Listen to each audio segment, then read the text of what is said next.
this, I want to ask question to Mr. Mike Arnold, because there was a live section. He said a lot of things that also shifted my ideology about the present day Nigeria.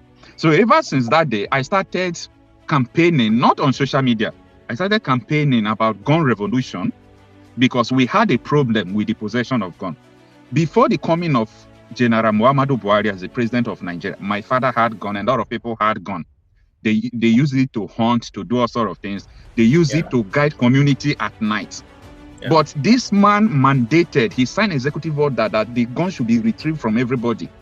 Then after that, they started saying that they should send all these Fulanis to each community to form Ruka for them to stay. Then after that, we started hearing they are arming the Fulanis. It was a calculated agenda. Collect gun from them, arm the Fulanis. So now, we still have a ray of hope of owning gun. Like me, I have my own pump passion.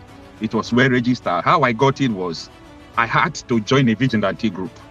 Or other people had it by joining the National Hunters Association. You will go further 1 week or 2 weeks training. So I said, if every community, you have 200 men, 100 men who have pump passion. Pump passion is not sophisticated like AK-47, but 100 pump action can also withstand. It's not a guarantee that your community is safe, but it can also withstand all these terrorists if they invade your community. So I want to put forward the question to Mike Arnold, like, what do you think we should do to raise more awareness? Because we're already doing the, even out of social media, we are doing the campaign that people should arm themselves back, like the way we did before. Like in my community, that time I don't even have gun. And that was last 2 years. These people, this Fulani militia invaded our community. For good 3 months, we are farmers. We did not go to farm. Before we said, it's either you choose to die or you defend yourselves. And our vigilante did marvelous work. And since that day till today, if they hear about our village, they will pass around. They don't enter the village again. So I am raising more awareness that people should arm themselves, and you must join vigilante group. I was in Libya. I worked in Libya for some time. I discovered one thing. Libya don't have government, just similar to Nigeria, because we have pseudo government. Every household you will enter in Libya, if something is happening, they won't call police, because they have like 7 guns there. They are like a country without government, the way we are now. So I want to put forward the question. What else do you think we should do, Mr. Mike Arnold, about this gun revolution so that people can arm themselves and defend themselves?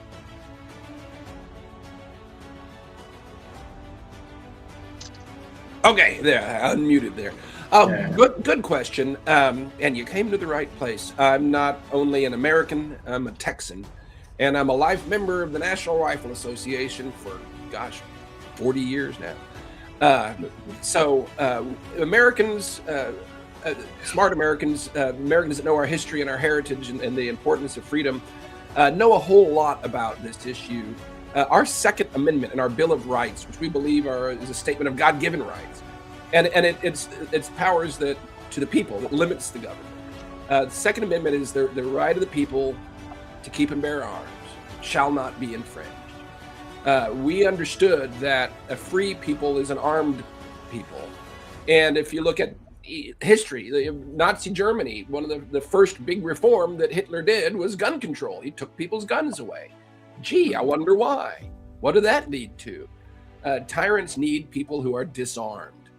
And there's a definitive book on the subject. Now, it's based on America. It's based on crime statistics. It was written by a college professor, and it's above reproach. The title of the book is More Guns, Less Crime. And it's based on in-depth, long historical statistics of crime. The communities that have the gun control have more crime because when guns are outlawed, only outlaws have guns, right? And I'm going to show you something. In fact, it was Ambassador Sam Brownback that when after the press conference in October, said I needed to be doing this. Thank God I live in Texas. I don't have a license. It's called open carry. It's called constitutional carry. I'm carrying a Glock right now. Because I've been threatened. My life's been threatened. And guess what? Bring it on. I know how to use this thing. It's a number of years ago. The state of Florida and the United States, in recent decades, it's been the open carry and concealed carry. People carry. It's been a legislative thing, and Florida had open carry, where people, the citizens could carry guns. And for a while, there was a lot of attacks on people that were driving rent cars. And they couldn't figure out why are they attacking people. And they realized that sticker that says this is a rent car, from this agency, that meant that people were likely from out of state, so they didn't have a gun. So they were attacking the people that were disarmed. So they took the labels off the cars, and people stopped being attacked for driving a rent car, because being disarmed makes you a victim. And that's why no tyrannical government will let its citizens be armed. Yet they'll give guns to the Fulani militia, Mayedi Allah, but they'll take them away, the homemade guns away from the citizens, call them terrorists. America sees through that. I wish Nigerians would stand up and arm themselves, start shooting back. Now, I'm not in favor of violent, aggression, but self-defense, 100%. You should have overwhelming lethal force if someone's trying to kill you.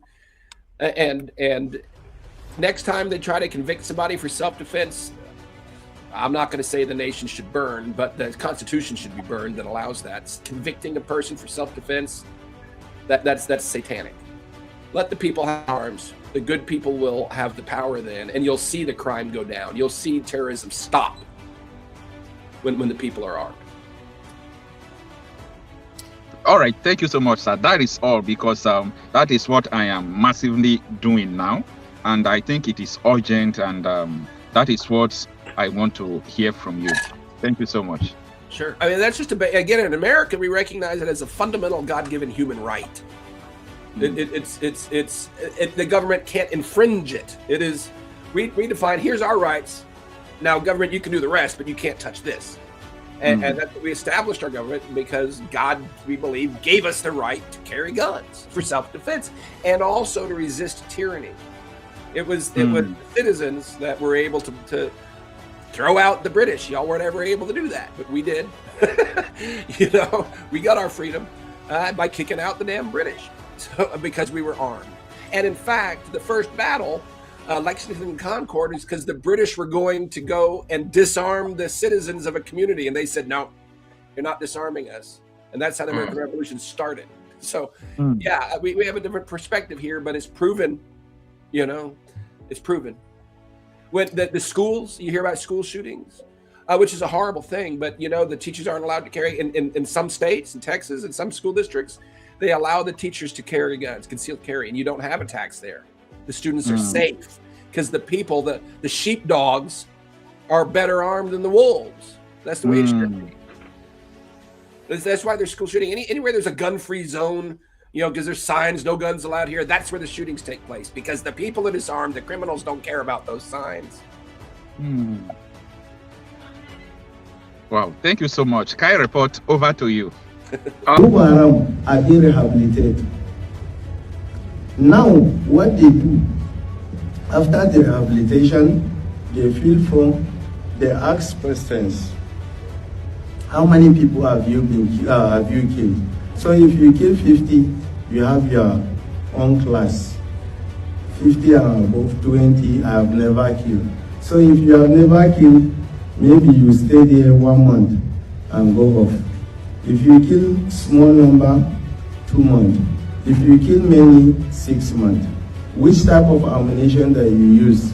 Then that is the people that they are going to pay them a payoff of 3 million. And a monthly salary of 50,000. I'm saying this, it should be a shocking. I'm revealing this. After being rehabilitated, what happens the next? If you cannot live without gun, the government will provide gun for you. As a civilian JTF, you all know that they are here in Abuja. Most of them are repentant Boko Haram. Some of them that they cannot stay in the society, they are being exported to Algeria to go and attack the miners, to go and do illegal mining, gold mining in Algeria, and be paid. If they sustain gunshot, they are going to be transported back to Maiduguri and treated in the University of Maiduguri Teaching Hospital through the government of Borno State. The repented IDPs, repented Boko Harams, and also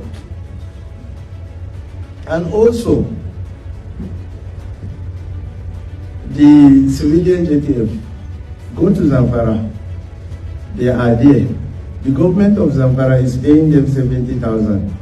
The government of Borno State is paying is paying 70,000 to the Borno State government. The Borno State government is paying them 50,000. Meaning it is a job, it is a business. It is not a crime to start a business if the business is being recognized by our government. The business that I'm craving for is to start my terrorism. I'm not going to terrorize anybody. I'm going to fight back. It has been so painful that the killer of my dad is being paid with taxpayers' money. The abductors of our wife, our children, our sisters are being paid off by the taxpayers' money. They drive luxury car with escort. There is one man that slaughtered 96 people a day. Now he's driving with Hilux. His name is Adamurubu. I'm saying this, I don't care. I don't care. I'm ready to die. I'm ready to die. Because what's the life